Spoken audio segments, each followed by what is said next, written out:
కేంద్ర రాష్ట్ర ప్రభుత్వాలు అనుసరిస్తున్న ఉద్యోగ, ఉపాధ్యాయ, కార్మిక, కర్షక, ప్రజా వ్యతిరేక విధానాలకు వ్యతిరేకంగా కేంద్ర కార్మిక సంఘాల పిలుపు మేరకు జూలై 9న తలపెట్టిన దేశవ్యాప్త సార్వత్రిక సమ్మె జయప్రదంపై మున్సిపల్ కార్మికులు గేట్ మీటింగ్ నిర్వహించారు. ఈ సందర్భంగా సిఐటియు జిల్లా కార్యదర్శి కె శ్రీనివాసులు మాట్లాడుతూ కార్మిక చట్టాలను మోడీ ప్రభుత్వం యాజమాన్యాలకు తాకట్టు పెడుతోందని వారన్నారు.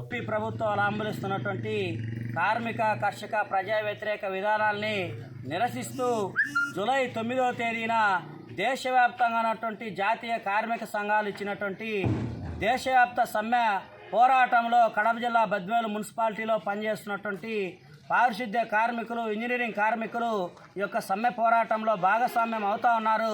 ఈ యొక్క సమ్మె పోరాటంలో ప్రత్యక్షంగా పాల్గొని నరేంద్ర మోడీ ప్రభుత్వం కార్మిక చట్టాలని ఈరోజు రూపుమాపి 44 రకాల కార్మిక చట్టాలని 4 లేబర్ కోడ్లుగా తీసుకొచ్చి దాన్ని వ్యతిరేకిస్తున్నాం. 4 లేబర్ కోడ్లని రద్దు చేయాలని, కార్మికులకి కనీస వేతనాలు అమలు చేయాలని, అట్లాగే అసంఘటిత రంగంలో పనిచేస్తున్నటువంటి కార్మికులకి సంక్షేమ బోర్డును ఏర్పాటు చేయాలని, అట్లాగే ప్రభుత్వ రంగ సంస్థల్ని పరిరక్షించాలని ఈ తదితర సమస్యలపైన జరుగుతున్నటువంటి యొక్క దేశవ్యాప్త సమ్మెలో మున్సిపల్ కార్మికులు కూడా భాగస్వామ్యం కావుతా ఉన్నారు. ఆ సమ్మెలో విధులు బహిష్కరించి సమ్మెలో భాగస్వామ్యం అవుతా ఉన్నారు.